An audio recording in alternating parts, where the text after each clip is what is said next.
성경 구약 102페이지입니다.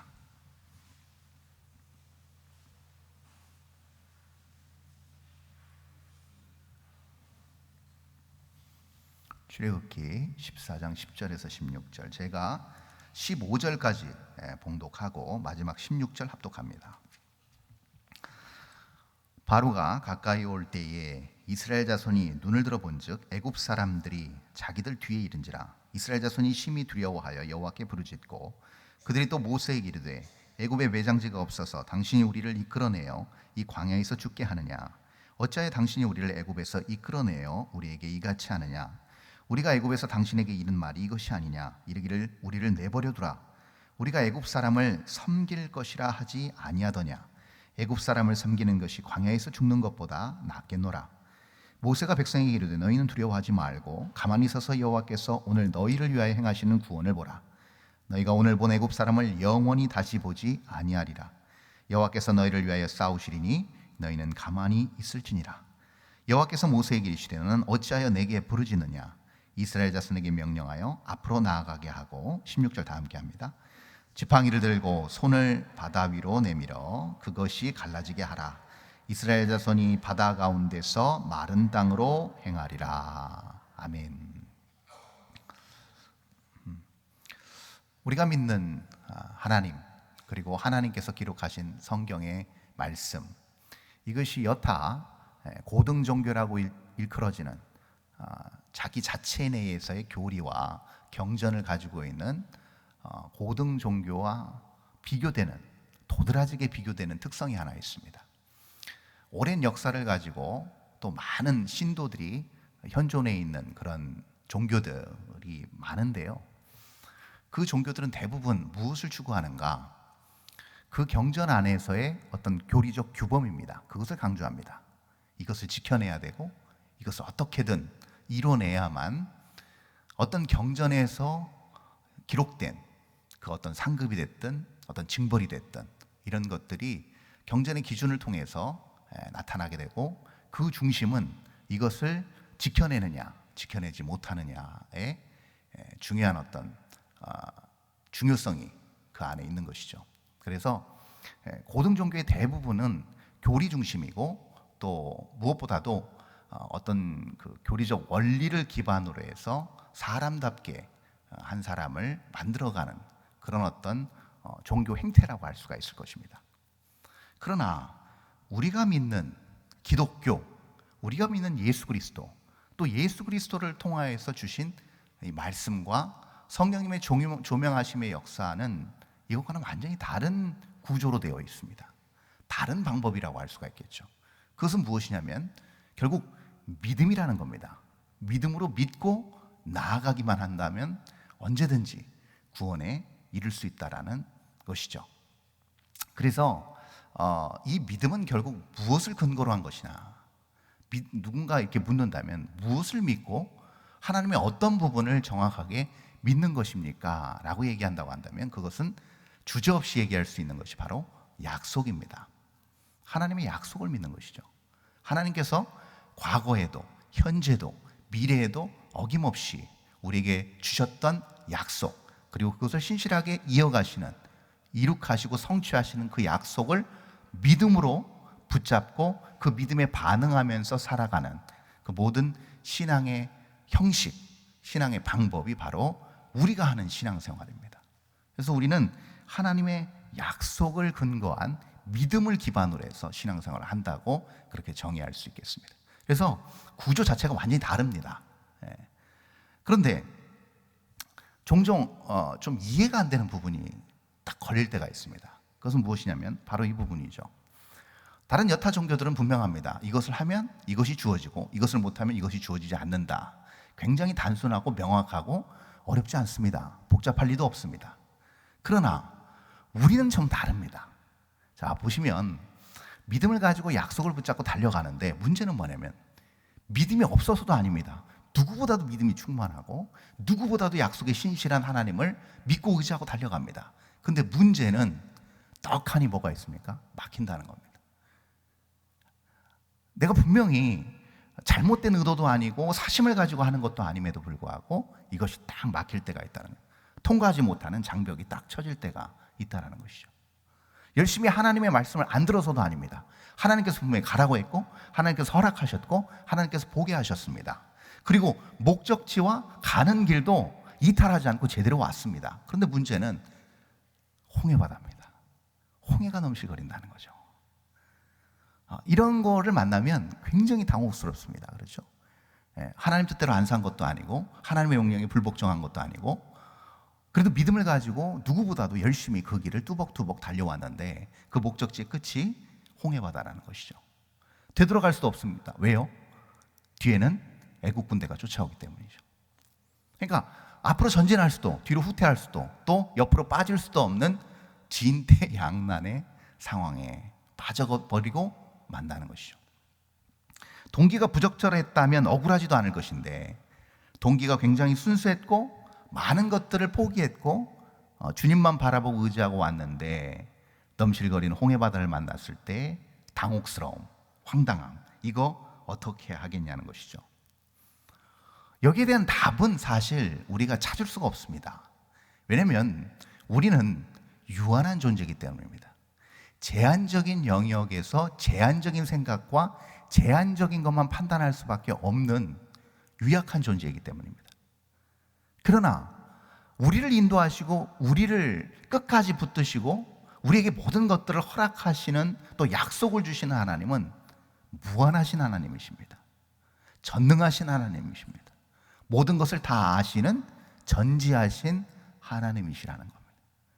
그래서 우리 상황, 우리의 인생 가운데서 나타나는 당혹스러운 일들, 또 이해되지 않는 부분들을 사실 우리가 그것을 이해하려고 노력하고 애쓰는 것은 어떻게 보면 무의미한 것일 수도 있습니다.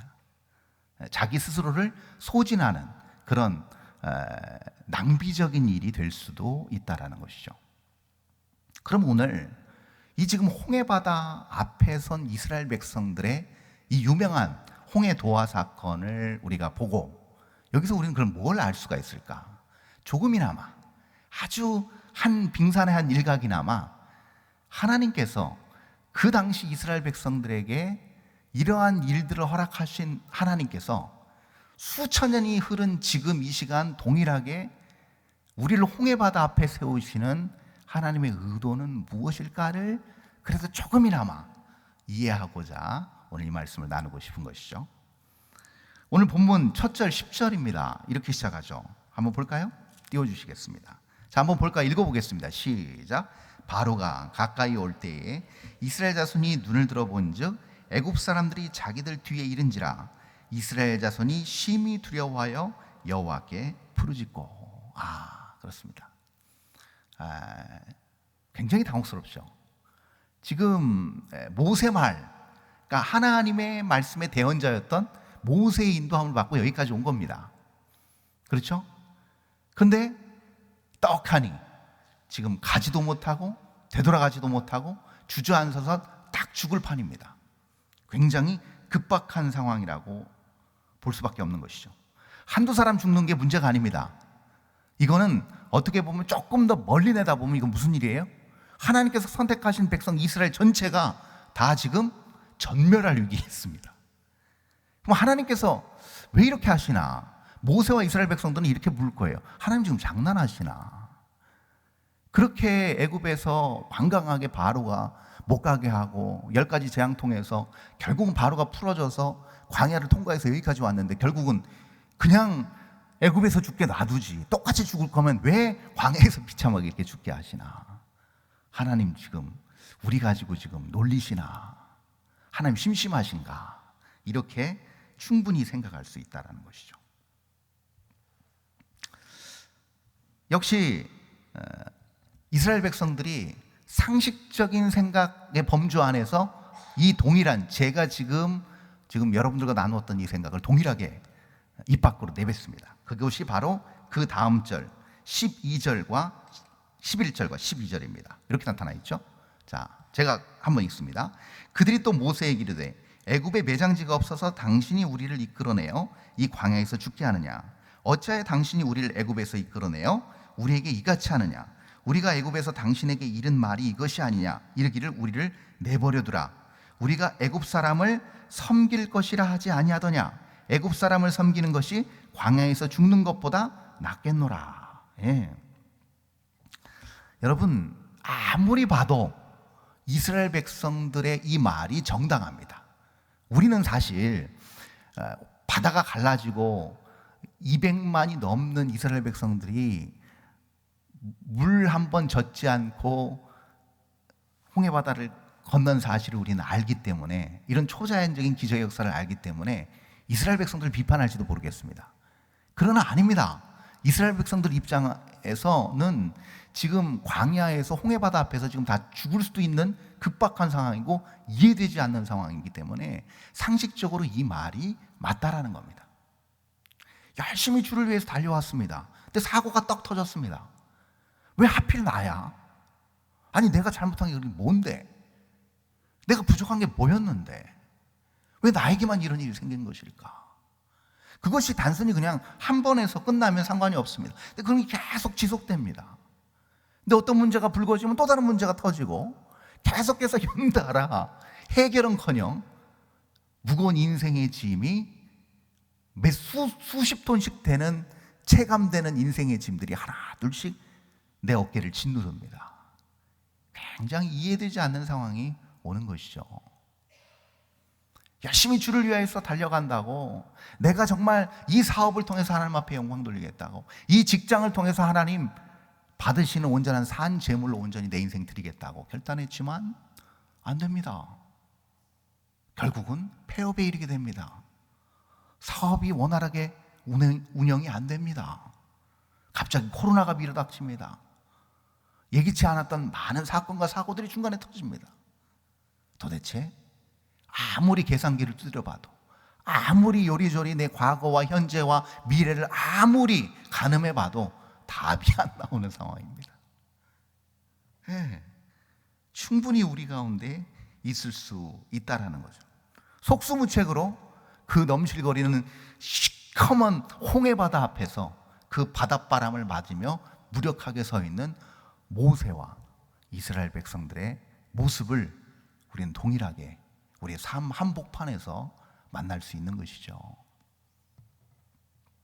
그럴 때 우리 하나님은 뭐라 응답하시는가? 우리 하나님은 뭐하고 계시는가? 그러면 자, 이때 우리 하나님의 반응을 한번 보도록 하겠습니다. 우리 하나님 어떻게 하시는가? 바로 본문 15절 16절입니다 한번 다 함께 볼까요? 자, 한번 다 함께 읽습니다. 시작. 여호와께서 모세에게 이르시되 너는 어찌하여 내게 부르짖느냐? 이스라엘 자손에게 명령하여 앞으로 나아가게 하고 지팡이를 들고 손을 바다 위로 내밀어 그것이 갈라지게 하라. 이스라엘 자손이 바다 가운데서 마른 땅으로 행하리라. 네. 자, 여기서 이건 우리가 다 아는 이야기니까요, 주목해 볼 만한 표현이 하나 나옵니다. 그게 뭐냐면 15절에 여호와께서 모세에게 이르시되 너는 어찌하여 내게 부르짖느냐라는 표현입니다. 여러분, 이거 이해되십니까? 아니, 모세 혼자가 아닙니다. 지금, 그렇죠? 지금 모세에게 딸린 식구들과 전 민족이 지금 존폐 위기에 있습니다. 근데 이제 백성들이 지금 아우성인데 하나님 이렇게 반응하십니다. 야, 모세야, 너 왜 나한테 지금 부르짖고 있니 지금? 이 도대체 이해가 안 되는 상황입니다. 그렇죠? 마치 하나님께서 따지듯이 너 지금 몰라서 묻니? 라고 지금 모세를 추궁하고 계시는 듯한 그런 느낌을 우리가 15절에서 봤습니다. 아, 정말 하나님 해도 해도 너무하십니다. 그렇죠? 홍해바다가 지금 갈라지지 않는 상황에서는 정말 모세 입장에서도 해도 해도 너무하시는 겁니다. 매정하기 이를 데 없는 하나님의 반응이라는 거죠. 그런데 하나님께서 이렇게 따지시는 이유가 있습니다. 너 정말 몰라서 이러니? 정말 몰라서 나한테 살려달라고, 고쳐달라고, 형통하게 해달라고, 복을 달라고, 이 고난에서 빠져나오게 해달라고 그렇게 기도하는 거니? 너 몰라서 새벽마다, 몰라서 수요일마다, 몰라서 금요기도회마다 그렇게 애걸복걸 나한테 부르짖는 것이니? 라고 하나님께서 말씀하신다면요. 그렇죠? 여러분, 어떻게 반응하시겠어요? 똑같은 입장 아닙니까?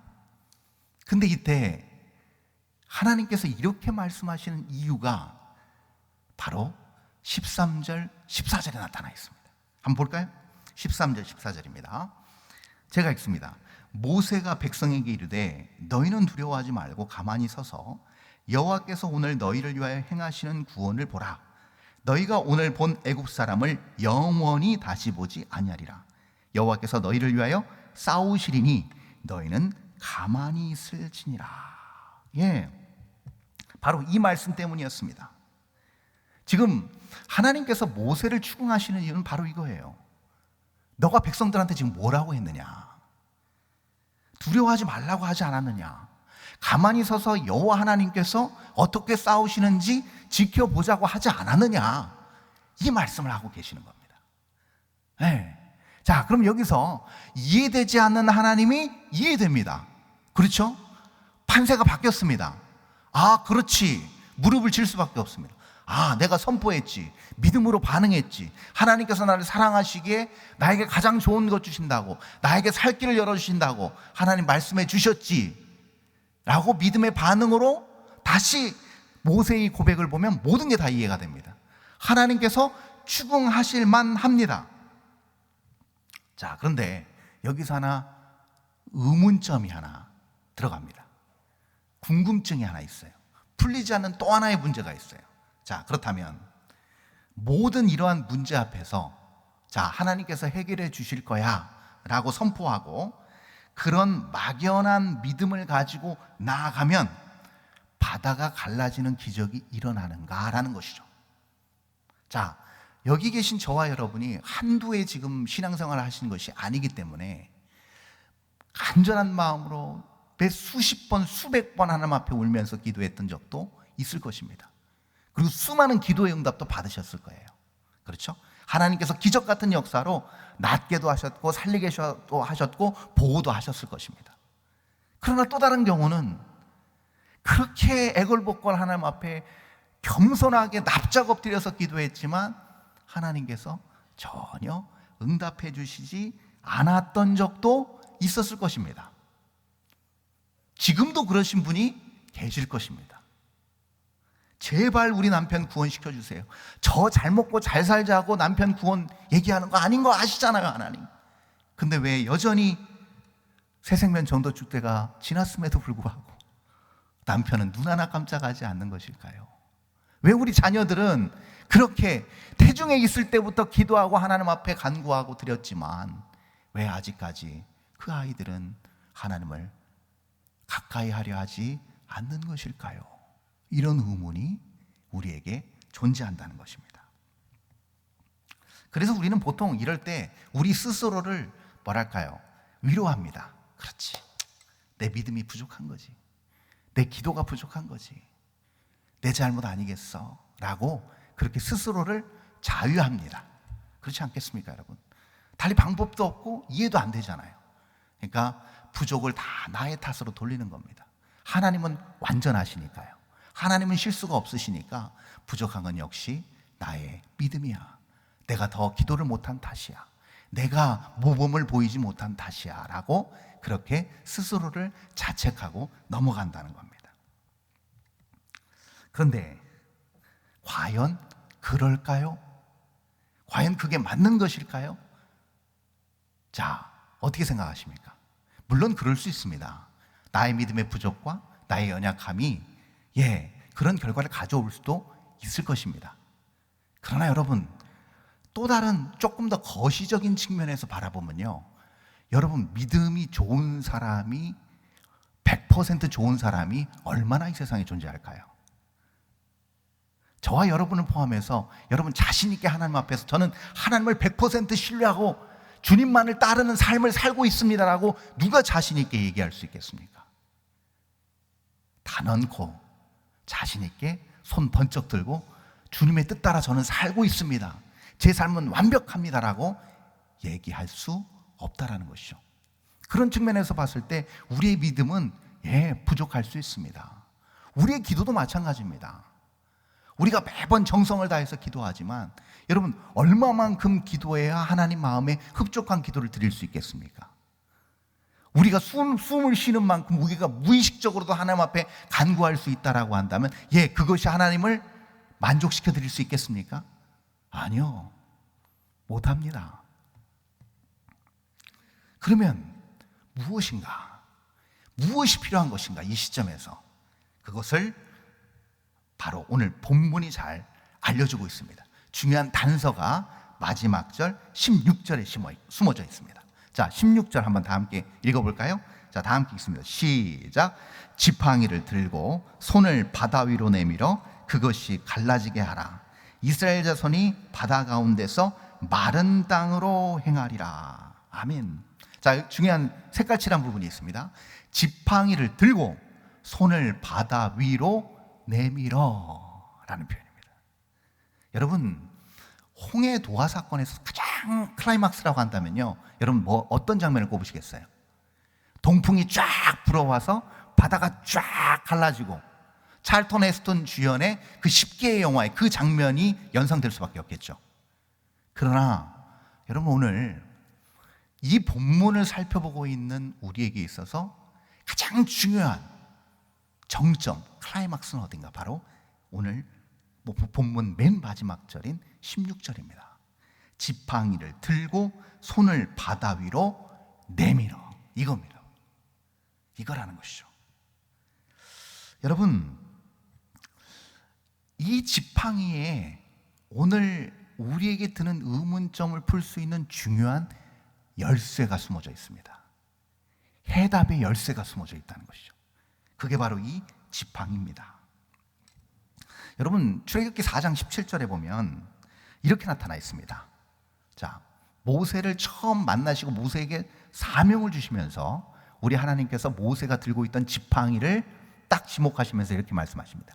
너는 이 지팡이를 손에 잡고 이것으로 이적을 행할지니라 라고 말씀하세요. 그래서 지팡이를 바로 앞에서 던지면 그것이 뱀이 되고, 그리고 다시 그 뱀의 꼬리를 잡으면 지팡이가 되고, 우리가 잘 아는 이적입니다. 하나님께서 역사하신 사건이죠. 근데 이렇게 하나님께서 바로 앞에서 지팡이를 통해서 이런 이적을 행하라라고 말씀하시면서 4장 20절에 가서는 출애굽기는 뭐라고 얘기하냐면 20절에서 이 지팡이를 하나님의 지팡이라고 명명합니다.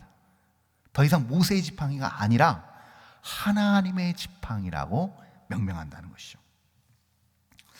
여러분, 그렇다면 왜 하나님께서는 이 모세의 지팡이를 통해서 그러한 놀라운 이적을 행하셨을까? 그리고 거룩하고 존귀하신 하나님의 이름이 왜 보잘것없는 이 나무 막대기인 지팡이를 수식하는 정도의 하나님께서 이런 무리수를 두셨을까라는 것이죠.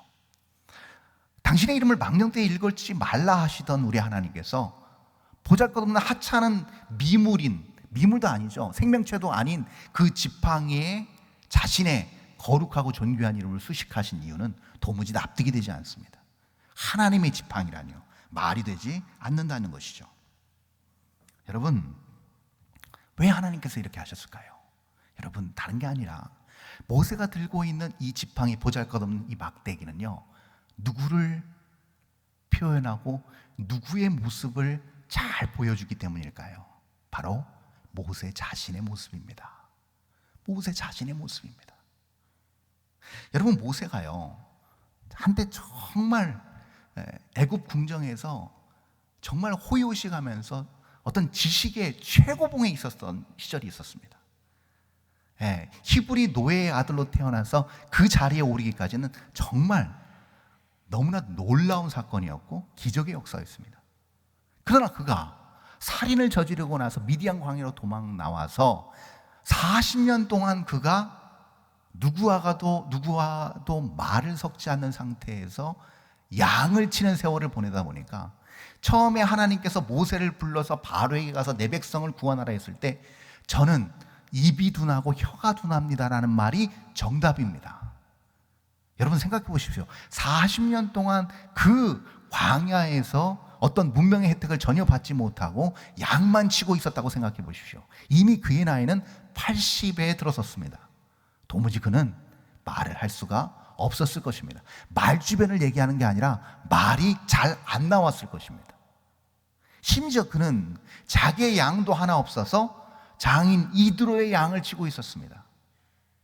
애굽의 왕자였던 그 모세가 40년 동안 도망자 신세로 전락한 다음에 양을 치는, 그것도 자기 양이 한 마리도 없는 장인의 양을 치는 상태로 전락해버린 마른 막대기와 같은 신세를 지금 16절에서 하나님께서 보여주고 계신 겁니다. 모세의 자신이라다. 지금 모세는 그래서 유일하게 자기가 가지고 있는 유일한 소유물은 이 막대기, 지팡이 하나밖에 없다는 겁니다. 여러분, 제가 이스탄불 갔을 때요, 토카프 궁전이 있습니다.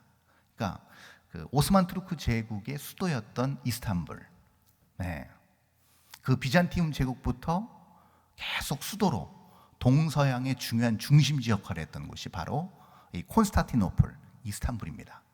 이 토카프 궁전 안에 가면 뭐가 있냐면 모세의 지팡이가 있습니다. 근데 모세의 지팡이 하면 우리는 막 엄청나게 큰 지팡이, 화려한 지팡이를 생각할 수 있는데요, 모세의 지팡이는 제가 실제로 보고 놀랐습니다. 길이는 한 1m 남짓 되려나요?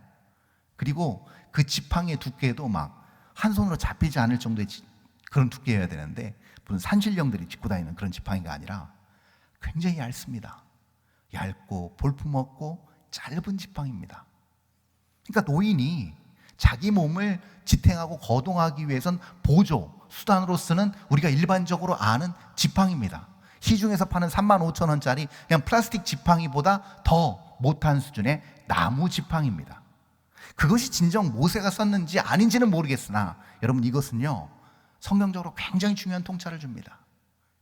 그것이 모세의 모습이라고 한다면 여러분, 많은 것들이 지금 해석되고 풀려나갈 수 있다는 거죠.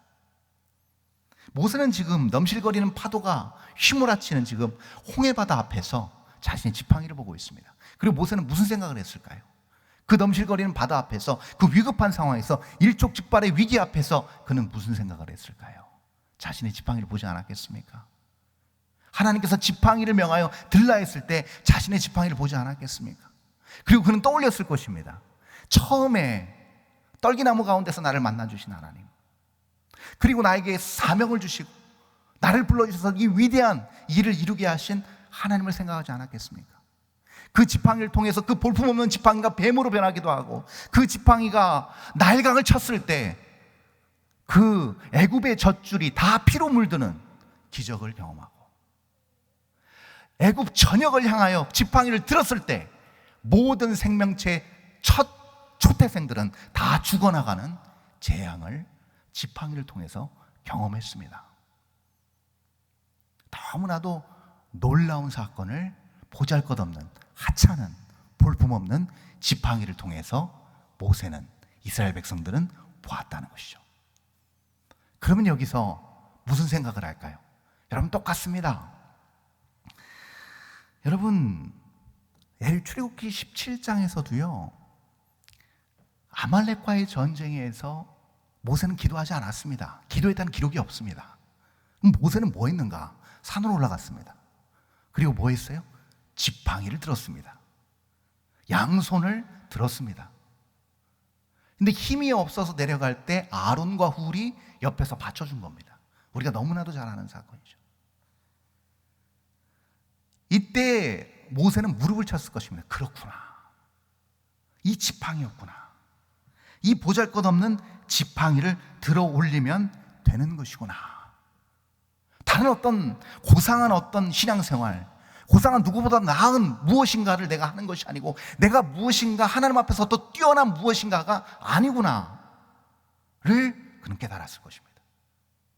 볼품없고 보잘것없는 자기와 그냥 평상시 늘 함께 있었던, 자기를 지탱해 주었던 보잘것없는 노구와 같은 이 지팡이를 들었을 때 하나님께서 역사하심을 보았다는 것이죠. 자, 그렇다면 우리는 여기서 다시 한번 물어봐야 됩니다. 뭘 물어보는가? 그러면 기도도 멈추고 예배도 중단해야 되는가? 별 의미 없는 것인가? 그럼 지팡이만 들면 되는 것인가? 라는 것이죠. 모든 신앙의 행위들은 그러면 봉사와 수많은 선교와 전도는 그러면 무의미한 것인가? 여러분, 어떻게 생각하세요?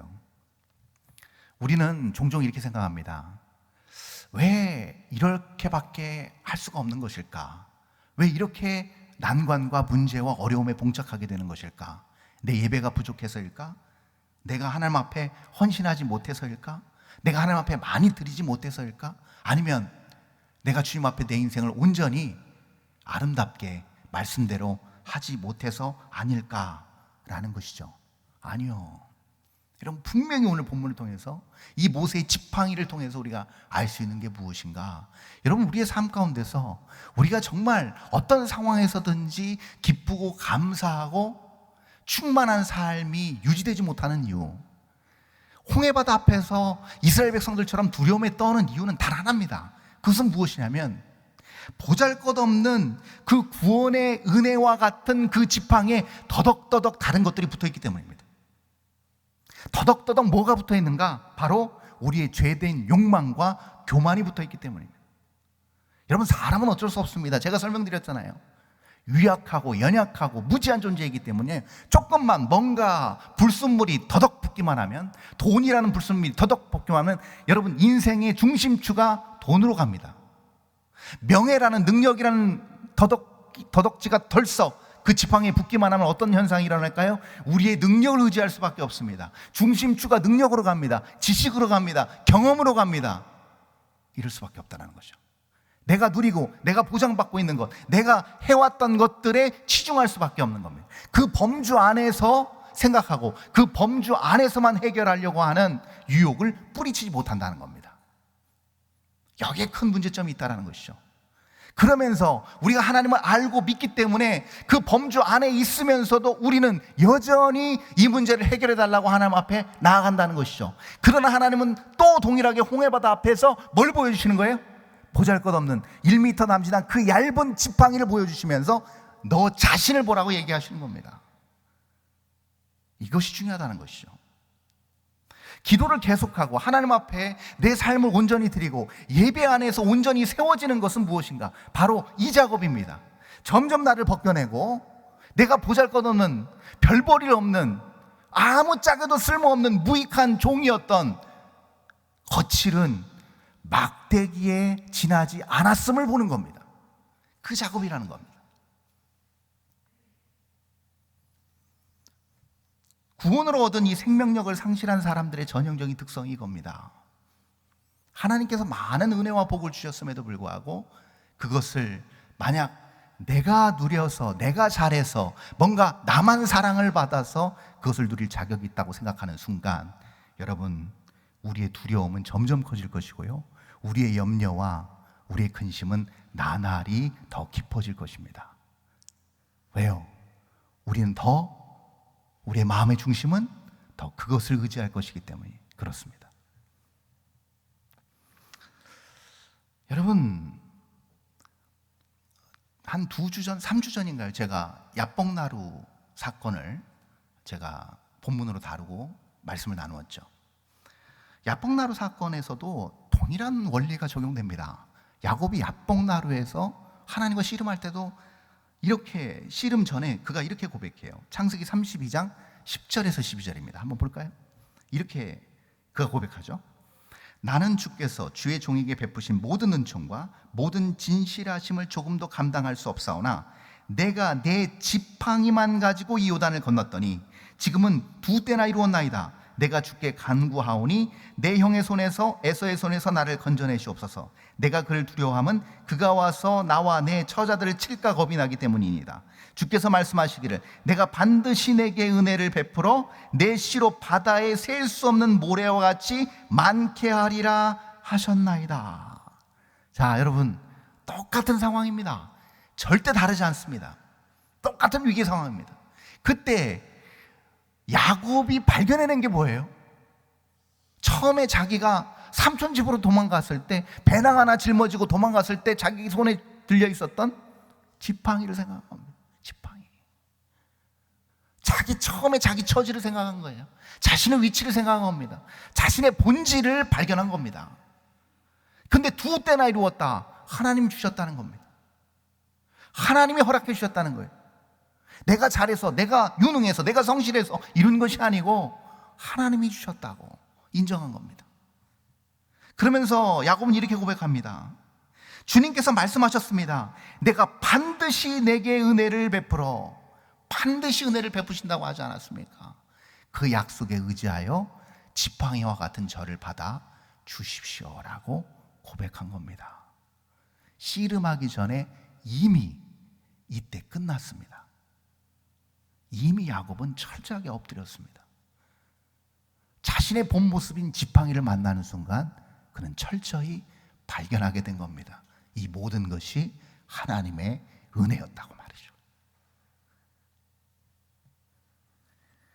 여러분, 그렇습니다. 이 모든 것이 하나님의 은혜입니다.